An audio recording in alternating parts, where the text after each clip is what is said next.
Alhamdulillah.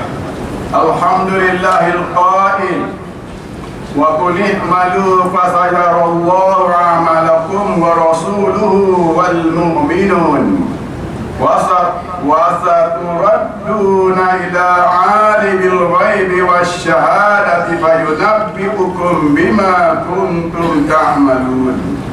Asyhadu an la ilaha illallah wahdahu la syarika lah wa asyhadu anna Muhammadan abduhu wa rasuluh.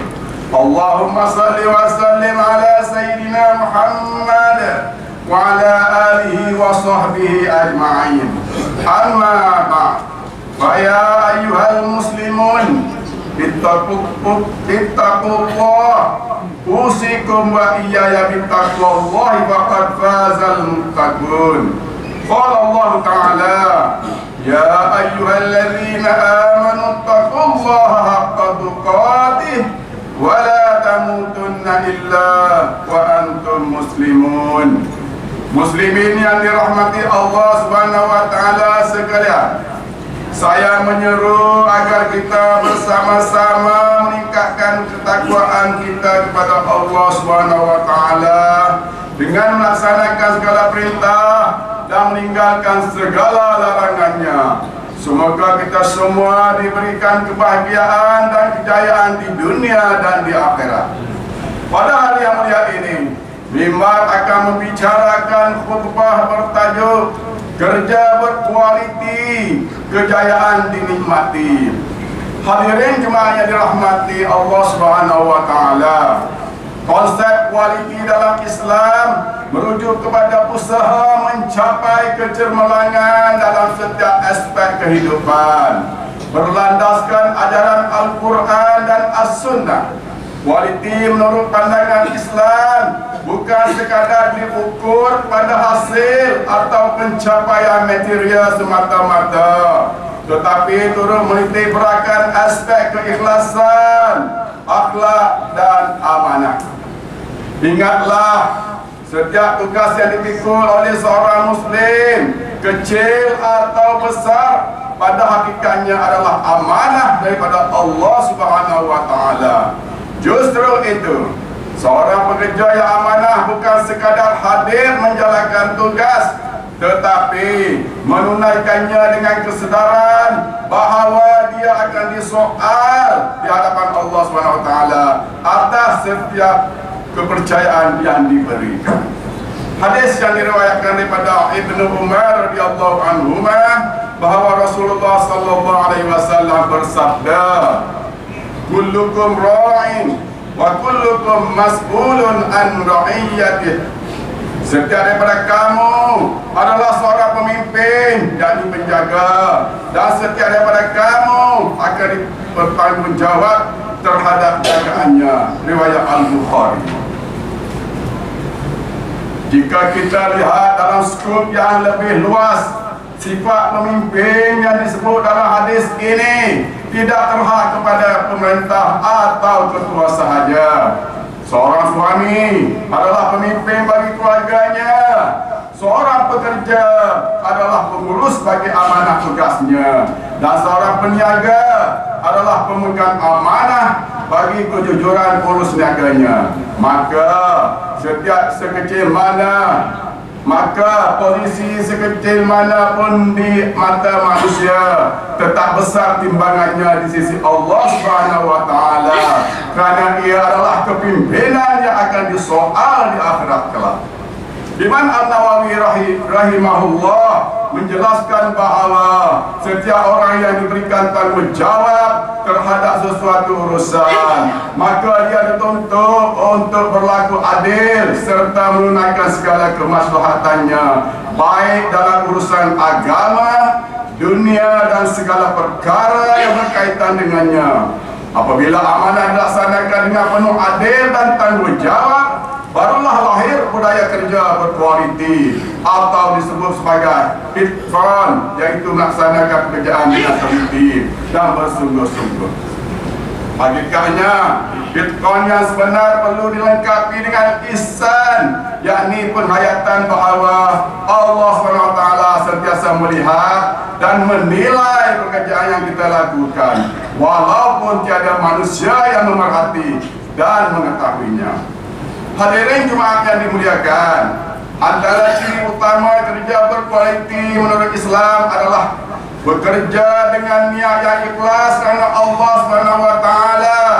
Sebanyak manapun hasil sesuatu kerja, jika niatnya tidak lurus, ia hanya menjadikan kesibukan dunia tanpa nilai di sisi Allah Subhanahu wa taala. Sebaliknya, pekerja yang paling mudah sekalipun apabila disandarkan dengan niat yang betul akan bertukar menjadi ibadah yang diganjarkan pahala. Sayyidina Umar bin Al-Khattab radhiyallahu anhu meriwayatkan bahawa Rasulullah sallallahu alaihi wasallam bersabda, "Innamal a'malu binniyat." Sesungguhnya setiap amalan itu bergantung kepada niat. Riwayat Al-Bukhari dan Muslim. Ramai yang mengeluh kerja itu memenatkan, membosankan, malah sesetengahnya merasakan hidup hanya berputar pada rutin yang sama setiap hari. Bangun, bekerja, pulang dan tidur. Namun hakikatnya yang memberatkan bukanlah kerja itu sendiri, tetapi kekosongan makna di sebaliknya. Apabila seorang guru meniatkan pengajarannya sebagai wasilah menyebarkan ilmu, dan seorang doktor meniatkan rawatannya sebagai wasilah meringankan penderitaan manusia, kerja yang sama tidak lagi terasa seperti belenggu, sebaliknya bertukar menjadi jalan meraih redha Allah Subhanahu wa taala. Hadirin Jumaat yang berbahagia, sejauh mana pun kita bercakap tentang keikhlasan dan pahala di sisi Allah Subhanahu wa taala, realitinya pada hari ini terdapat sebagian masyarakat yang masih memandang ringan terhadap kualiti dan amanah dalam pekerjaan. Ada yang datang lewat, tidak menyiapkan tugasan dengan sempurna, menyalahgunakan kuasa, mengambil rasuah dan menipu dalam urusan pekerjaan. Semua ini berpunca daripada lunturnya ketakwaan dalam diri, sehingga seseorang sanggup mengambil apa yang bukan haknya. Firman Allah Subhanahu wa taala dalam surah Al-Baqarah ayat 188, A'udzubillahi minasyaitonir rajim. Wa la ta'kulu amwalakum bainakum bil batili wa tudlu biha ila al-hukam liya'kulu fariqan min amwalin nasi bil ismi wa antum ta'lamun.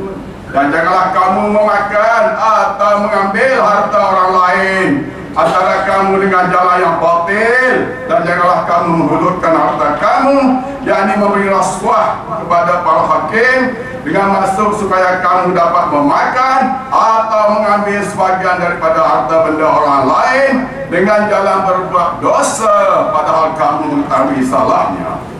Pengajaran daripada ayat ini nyata bahawa harta yang diperoleh melalui jalan yang haram tidak akan pernah mendatangkan ketenangan.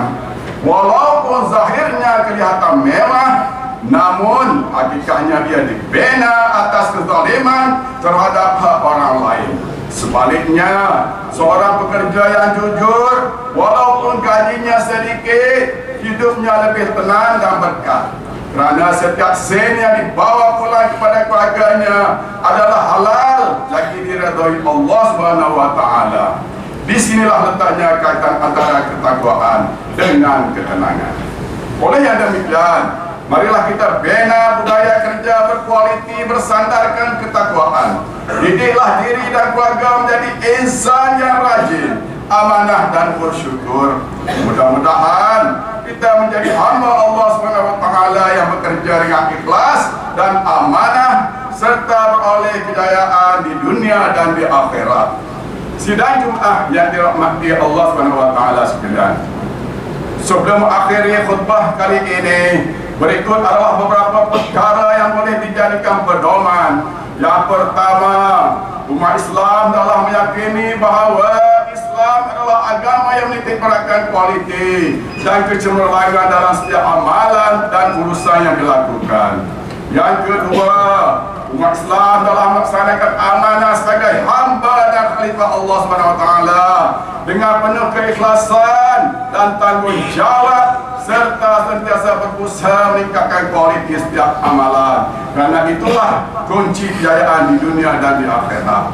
Yang ketiga, umat Islam dalam meyakini bahawa setiap pekerjaan dan amalan yang dilakukan akan diperhitungkan di hadapan Allah Subhanahu wa taala serta diberikan ganjaran atau balasan yang sewajarnya. A'udzu billahi minasyaitonir rajim. Alladzi khalaqal mauta wal hayata liyabluwakum ayyukum ahsanu amala wa huwal azizul ghafur. Dialah yang menjadikan mati dan hidup untuk menguji kamu bahawa sesiapa antara kamu yang lebih baik amalannya. Dia maha berkuasa, yakni membalas amalan kamu, lalu maha pengampun dan bagi orang yang bertaubat. Surah Al-Mulk ayat yang kedua. Barakallahu li wa lakum bil Qur'anil azim wa nafa'ani wa iyyakum bima fihi minal ayati wal dzikril hakim wa taqabbala minni wa minkum tilawatahu innahu huwas samiul alim. Aqulu qawli hadza wa astaghfirullahal azim li wa lakum wa lisairil muslimina wal muslimat fastaghfiruhu innahu huwal ghafurur rahim. اللهم صل وسلم على سيدنا ومولانا محمد. اللهم إنا نسألك بحرمة هذا اليوم المبارك أن تكشف عنا غربتنا وأن تغفر لنا ذنوبنا وأن ترزقنا من حيث لا نحتسب برحمتك يا أرحم الراحمين والحمد لله رب العالمين. الحمد لله الذي أنزل الشريعة هدى للناس ورحمة. أشهد أن لا إله إلا الله وحده لا شريك له وأشهد أن محمدا عبده ورسوله. اللهم صل وسلم وبارك على سيدنا محمد وعلى آله وأصحابه ومن تبعهم بإحسان إلى يوم الدين. أما بعد فيا عباد الله اتقوا الله أوصيكم وإياي بتقوى الله فقد فاز المتقون. قال الله إن الله وملائكته يصلون على النبي يا أيها الذين آمنوا صلوا عليه وسلموا تسليما. اللهم صل وسلم على سيدنا محمد وعلى آله وأصحابه أجمعين. اللهم اغفر للمسلمين والمسلمات والمؤمنين والمؤمنات الأحياء منهم والأموات برحمتك يا أرحم الراحمين. اللهم أعز الإسلام والمسلمين وأذل الشرك والمشركين ودمر أعداء الدين واجعل هذا بلد آمنا مطمئنا وسائر بلاد المسلمين. اللهم وفق أئمة المسلمين وولاة أمورهم وجميع المسلمين لما فيه صلاح البلاد والعباد. اللهم إنا نسألك ونتوسل إليك بنبيك آمين ونسألك بأسمائك الحسنى وصفاتك العظمى أن تحفظ بعين عنايتك ربانية وبحفظ وقايتك صمدانية جلالة ملكنا معظم سلطان سليمان سلطان صلاح الدين إدريس الحاج ابن المرحوم سلطان صلاح الدين عبد العزيز شاه الحاج. اللهم علم الأون والهداية والتوفيق والسلامة والسلامة منك لولي أهل سليمان Tengku Amir Shah Ibni Sultan Sarafuddin Idris Shah Al-Haj fi amni wa salahi wa afiyatin bimanika wa karamika ya zal jalali wal ikram. Allahumma adil umrahuma muslihaini walil dhafina nawarra'yati wal bilad wa balligh maqasidahuma li tariqil huda wal rasyad. Ya Allah, kukuhkanlah akidah umat Islam berteraskan pegangan ahli sunnah wal jamaah yang berada di atas jalan Nabi Muhammad sallallahu alaihi wasallam dan para sahabat radhiyallahu anhum, seperti yang telah dirumuskan oleh Imam Abu Hasan Al-Asy'ari dan Imam Abu Mansur Al-Maturidi, beramal dengan mazhab Asy-Syafi'i dan menerima 3 mazhab yang lain, serta bertasawuf dengan jalan Imam Junaid Al-Baghdadi dan Imam Al-Ghazali. Jauhkanlah kami daripada segala bentuk rasuah dan salah guna kuasa, begitu juga kesesatan dan sifat ekstrim, serta lindungilah kami daripada fitnah yang boleh menggugat kesatuan dan perpaduan umat Islam. Ya Allah, kurniakanlah keamanan dan kemakmuran kepada negara dan negeri kami. Peliharalah kami daripada segala bentuk bala bencana, fitnah dan musibah. Anugerahkanlah kepada kami para pemimpin yang berintegriti, tegas dan berani menegakkan kebenaran berlandaskan syariat-Mu. Ya Allah, lindungilah umat Islam dan Masjid Al-Aqsa di Palestin. Peliharalah mereka daripada kezaliman dan kejahatan, serta kurniakanlah mereka ketabahan, kekuatan dan kemenangan. Rabbana hab lana min azwajina wa dhurriyyatina qurrata a'yunin waj'alna lil muttaqina imama. Rabbana atina fid dunya hasanah wa fil akhirati hasanatan wa qina adzabannar. Ibadallah, innallaha ya'muru bil adli wal ihsani wa ita'i dzil qurba wa yanha 'anil fahsya'i wal munkari wal baghi ya'izukum la'allakum tadhakkarun.